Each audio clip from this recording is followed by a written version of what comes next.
मी पांडुदादांना जेवण हाताळून द्यायला सांगते, मग तरी खाऊन घ्याल? नको सांगितलं ना जानकी. थोडंसं खाऊन घ्या, ऐका माझं. जानकी मला सांग, तू आत्याबाईंना यातलं काही सांगितलं नाहीस ना? नाही सांगितलं आणि सांगणार पण नाही. आधीच ती आजारी आहे. हे सगळं ऐकून तिला अजून त्रास व्हायला नको. तिला डॉक्टरांकडे न्यायचं होतं, सगळंच फिसकटलं. मी घेऊन जाईन ना त्यांना, मी आहे ना. आत्याबाई विसरतात इथपर्यंत ठीक होतं, पण आज त्या गोष्टीमुळे मी खरोखरच घाबरून गेली. काय झालंय का इतकं? मी आत्याबाईंच्या खोलीत गेले होते, तेव्हा मला त्या म्हणाल्या की सुमित्राला बोलव म्हणून. मला 2 मिनिटं वाटलं की त्यांचा नावाचा काहीतरी घोळ झाला असेल, म्हणजे सुगंधाला सुमित्रा समजत असतील. मी त्यांना सांगितलं की तुम्हाला सुगंधा म्हणायचं आहे का, त्यावर त्या मलाच ओरडल्या. मला म्हणाला की सुगंधा आणि सुमित्रा मधला फरक कळत नाही का मला, तुला जेवढं सांगितलंय तेवढंच कर म्हणून. आता मी आत्याबाईंना कसं समजावून देऊ की सुमिता या जगात नाहीये म्हणून.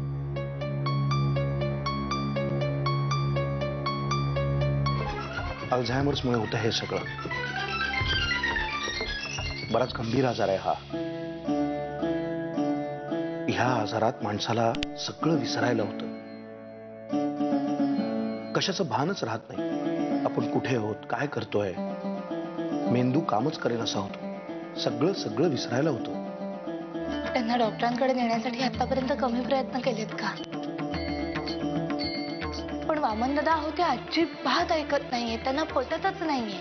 ऐकत नसेल तर जबरदस्तीने घेऊन जायचं डॉक्टरकडे. चौकशीचं नुसतं नाटक केलं. एक किरकोळ इन्स्पेक्टर येऊन मला घेऊन गेला. मीटिंग कॅन्सल करा अशी दमदाटी केली. इन्व्हेस्टर्स दिल्लीला परत निघून गेले. आता ते परत कधी भेटतील माहित नाही. आणि काय भरोसा, पुन्हा जरी का अपॉइंटमेंट दिली तरी त्या दिवशी हे सगळं पुन्हा ही माणसं घडवून आणणार.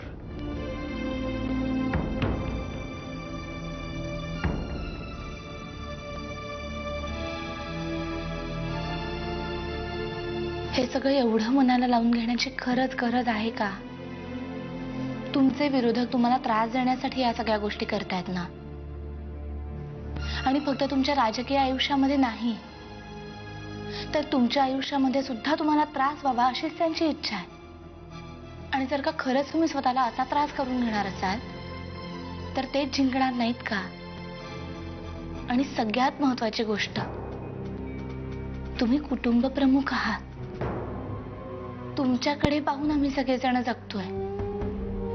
तुम्हीच जर का खचून गेलात तर आम्ही सगळ्यांनी काय करायचं? आम्ही कुणाकडे पाहायचं? अगं सुमित्रा,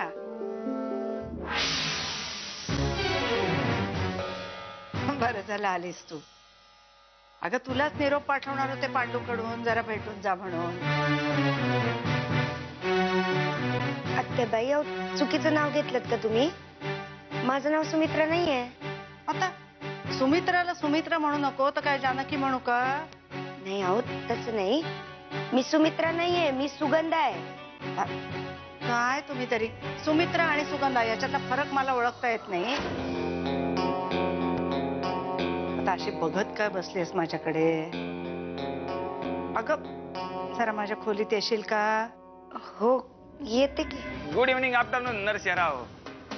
म्या कान्हा, सुगंधाचा भाऊ. काल रात्रीला तिथं आलो, म्हणलं आमची सुगंधी कुठल्या घरात सून म्हणून गेले ते जरा बघावं.